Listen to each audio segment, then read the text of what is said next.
My ex-husband and I divorced 6 years ago. We share custody of our daughter. Since then, he's been nasty and mean to me.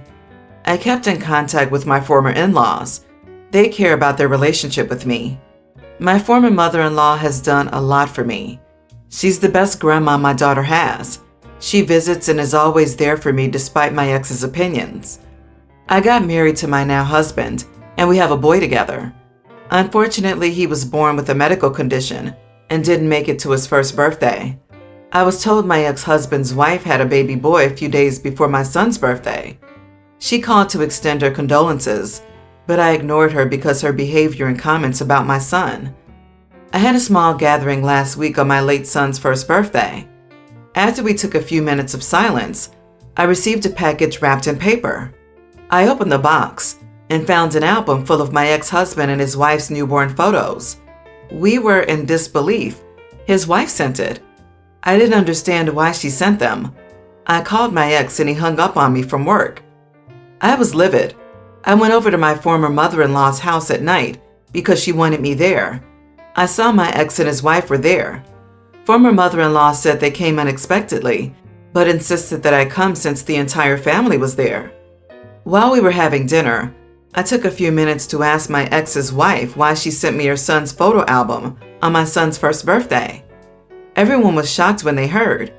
She looked nervous and kept looking around.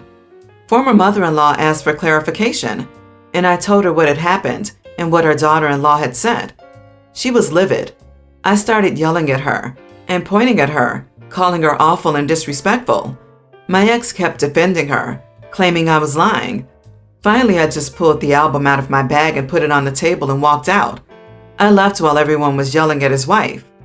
My ex came over and started berating me, first arguing about me interrupting and ruining dinner. Worse, ruining his wife's relationship with his family because now everyone's been turned against her and keeps yelling at her when she's dealing with postpartum. He claimed I'm using my son's death for attention and turning his family against his wife out of resentment. I kicked him out of the house then. My husband said I shouldn't have done that, but I didn't intend to. Not the idiot. Well, it isn't the consequences of her own actions. You didn't ruin her relationship with his family. She did by being a complete monster. I can't imagine what is wrong with that woman. She would do something so self-centered and hurtful. I keep thinking about how much actual time and energy and money goes into making a whole photo album, plus boxing it, wrapping it, and then delivering it. She has a newborn. Where does that energy come from? Right? How many steps were taken where she could have stopped and thought, okay, maybe this is overboard? It takes a lot of energy to be this mean. OP, she got what she deserved. Sending you that album on her deceased son's birthday was horrible. And if she had no way to defend herself, her intentions were clearly cruel. I wish you the best. You might want to talk to a lawyer about this. You might want to change your custody agreement. Not the idiot. My God, I am so sorry, OP. In the best case, what she did was tone deaf. And in the worst case, intentionally malicious. And I hope she's deeply ashamed of herself. Your ex is a raging AH, and you are not responsible for the relationship between his new wife and your former in-laws. If they hold her accountable for her shameful behavior, that's between them and her. Yeah, it's not tone deaf. It was done intentionally. There's no way she randomly decided to send a photo album of her son's baby photos to her husband's ex-wife, who recently lost a child, because she thought it was helpful in any way, shape, or form. It's nice you give people the benefit of the doubt, but this was meant to be as cruel as could be. Info. Not that it really matters, but more so curiosity. But did the wife ever respond as to why she did that? OP was supposed to be upset, but not confront the wife with evidence in public. Instead, OP was supposed to reach out to his wife privately, or stew on it. The wife would then spin it as OP being upset over nothing and being jealous of her life. The wife would then be controlling the narrative by the time OP felt the need to tell the whole truth. It didn't work because OP is such a strong person. I couldn't write a better mic drop moment than OP tossing the evidence on the table and walking out on the chaos, leaving the ex and his wife to deal with the mess they made. My daughter, Alyssa, is 5. Every night my wife and I go through the same routine of reminding her to pick up her toys and tidy up her room before dinner. I came home late just right before dinner, and my wife is smiling and whispers, "Alyssa has something to show you." My daughter grabbed my hand and pulled me to her room and said, "Look." I said, "What am I looking at?" She said, "My room. I cleaned it all by myself, and Mommy didn't even have to tell me to." I said, "That's it? I thought you were going to show me something important." "Sweetie, cleaning your room is what you're supposed to do. Nobody has to tell you to do that. You just do it. And make sure to do this every night. I'm going to take a shower." I went to go take a shower, and while I was in the shower, my wife came in and said, "Hey, what happened?" I said, "What are you talking about?" She said, "Alyssa's crying, and she won't talk to me." "Did she show you her room?" I said, "Yeah." She said, "And?" I said, "And what? That's what she's supposed to do." Then my wife got all dramatic and said, "Oh my God, please don't tell me you said that to her." And then we got into an argument while I was in the shower, mind you. All I wanted to do was come home, take a shower, eat dinner, and go to bed, not deal with all this crap. My wife wanted me to apologize, but I told her I didn't see what I had to apologize for. After taking a shower, I came out to eat and talk to Alyssa, but my wife, still in her bad mood, said that Alyssa had lost her appetite and then cried herself to sleep. So either my wife is exaggerating, which she tends to do when she's in a bad mood and wants to make me feel bad, or Alyssa inherited her mother's dramatics. Then she wouldn't talk to me for the rest of the night or even come to bed. I don't feel bad because I know I'm right in this case. When did we start congratulating people on doing what they're supposed to do? I'm sorry to even bother you guys with this, but I just need confirmation that I'm not going insane. You are the idiot. She's 5. She was proud of herself and you acted like a total idiot. Be a better parent. You said you didn't want to deal with this? Guess what? It's called being an active parent. Your poor wife and daughter. Exactly. She's 5. When your child does something on their own that they normally need your help with, you throw a darn parade. It's not like she's an adult who should know better. She's a little girl. She's still learning and she was proud of herself. And all you had to say was, "That's great. I'm so proud of you for cleaning your room all by yourself." But instead you crap all over a little child. Then you invalidated her feelings when your wife said she cried herself to sleep. And you claimed she was exaggerating. We don't know the extent of your child's feelings on this, but I guarantee you she was upset in some manner, and you seem not to care. You are the idiot big time. Jesus Christ, man, you are the idiot. Your daughter is a toddler, not a teen, not an adult. She needs encouragement, positive reinforcement, and how hard is it to say, "Good job, baby"? She was proud of herself and wanted her daddy to be proud of her accomplishment too. Turn off work mode and be a dad when you get home. I would buy my baby ice cream from an ice cream truck if they cleaned their room and were excited about it. She's a kid. Do better. OP reminds me of my mom. She always had this, "Okay, do you want a medal or something?" attitude around me. So when I do get praised by someone, even now at 20, it's exciting and new and sometimes gets me emotional. OP, parenting your child is part of what you are supposed to do when you come home, and your wife shouldn't have to tell you to do it. I wonder if, when you finally manage it, your child will look at you and tell you, "Now do that every night." You're absolutely in the wrong here, and you need to apologize to her. She was excited to show you what she'd achieved. She doesn't understand why Daddy isn't proud of her for doing something that to her is a massive accomplishment, and your reaction is going to make her way less likely to want to tidy her room by herself again. Essentially, you've potentially earned yourself a lot more crap to deal with. So have fun with that. So my wife and I are raising 4 foster daughters, all teens. All of them have been with us from a young age. Some time ago, we had a family discussion about adoption, and after giving it some thought, they all said that they would like us to adopt them. Of course, we were very happy and honored, so we put the process in motion. Now, 3 of the 4 girls have no biological family left, or their remaining family agreed to the adoption, but the family refused in the case of our youngest daughter. They were against her being placed into foster care in the first place, yet none of them offered to take them in after her addicted mother abandoned her. They have played a fairly marginal role in her life so far. However, when they don't agree, the adoption can't happen, and we have to respect that.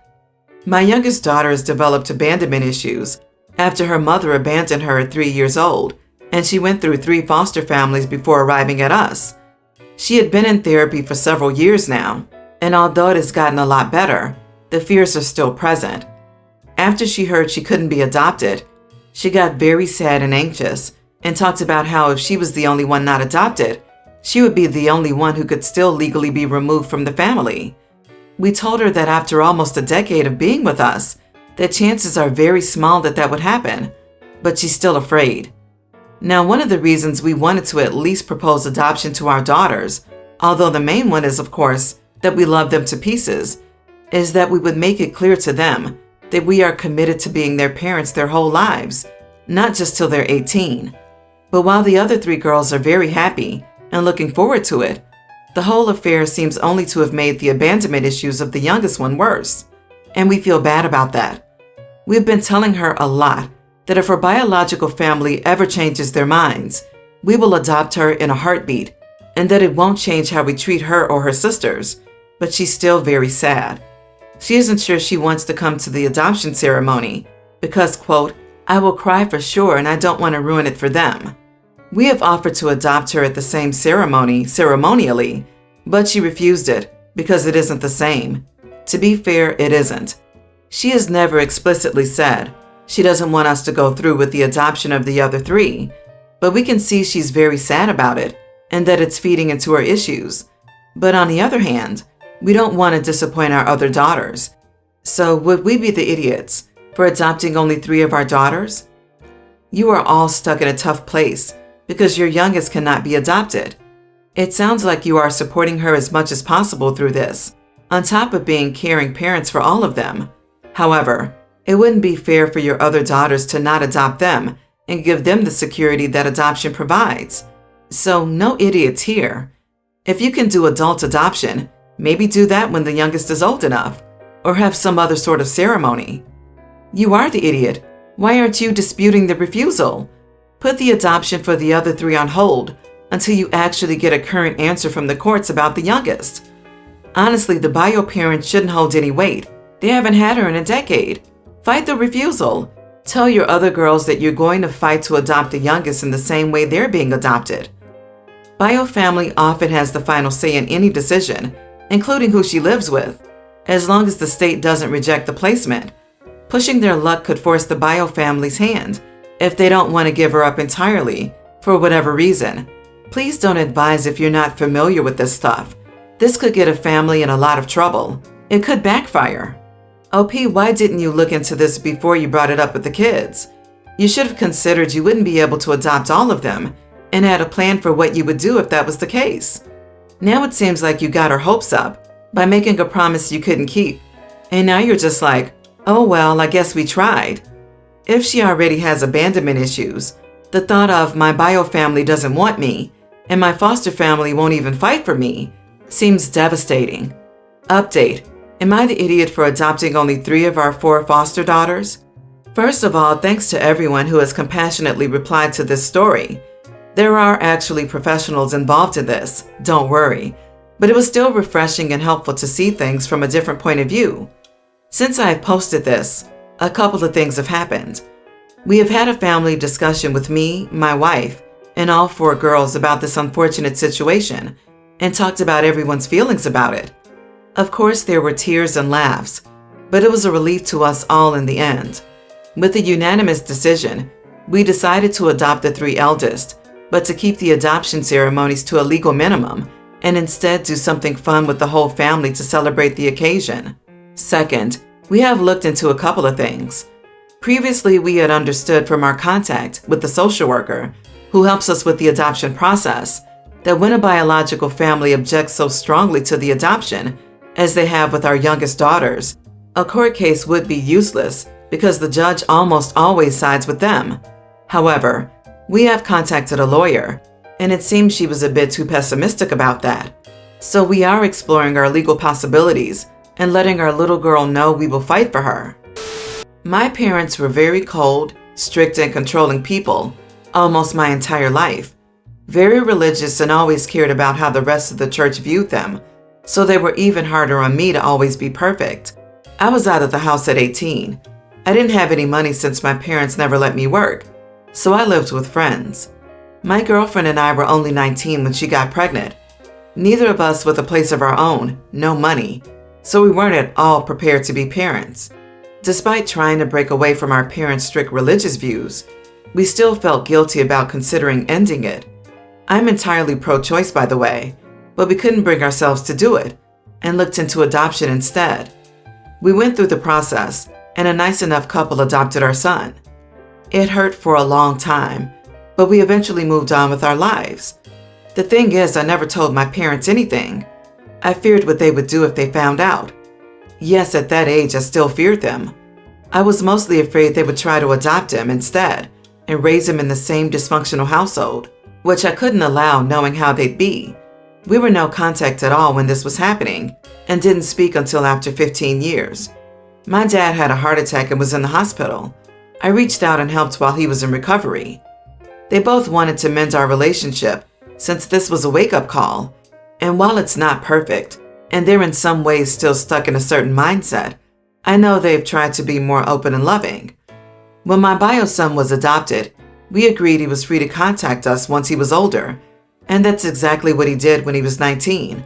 So Ben has been in my life for almost 2 years, and it's such a blessing getting to know the wonderful man he grew up to be. Ben has expressed interest in meeting my parents, as he's already met my ex's parents. He knows the whole story about them, and that they don't know about him at all. He's fine if I don't want them to know, but I decided it was time anyways, and decided to speak with them. Boy, was that a major disaster. My mom was so upset she was almost in tears, and my dad wouldn't even look at me. They acted like I was a monster for never telling them that they had a grandchild out in the world, and also angry at the fact that I gave him away when they would have given him a home. Finally, they were far too upset, so I left the house. Despite having confirmed that they would have tried to adopt him, and it was the right choice not to let that happen, I've gotten a lot of talks from my mom's family, agreeing adoption was the best choice, but that my parents still had the right to know of their own grandchild's existence. For me, they believe I was in fact wrong for keeping them from knowing this. I understand lies, especially of this magnitude, would blow up eventually anyways, but I'm questioning whether my choice was so bad, I'm the idiot for it. Not the idiot. You went no contact for years for a reason. They probably wouldn't have raised that boy any better than they raised you. Letting them know they had a grandchild would have probably caused a crap show. So you kept that out and let you and your son have semi-normal and healthy lives. Also, I will point out, they didn't have a grandchild. You gave him up for adoption. You're in his life as a father now, but for the first 19 years of his life, you were not in his life as his father, and your parents were not his grandparents. Exactly this. You did the right thing for your son. It was the best option for him. You gave him a life out of that toxic environment. You have confirmation now that they would have tried to adopt him themselves. That should be enough to reassure yourself that you did right for your child. Your parents are mad now, but they would have been mad for the last 19 years if you had told them. Not the idiot, but your parents won't ever see themselves as the villains here, so you will always be the idiot to them, and they were always going to have the same reaction. You made the best decision to shield your kid from these idiots, and regardless of what strangers say, you will always be the idiot to them. Move on. You did the best possible thing for Ben. He's happy, you're happy, and that's what matters.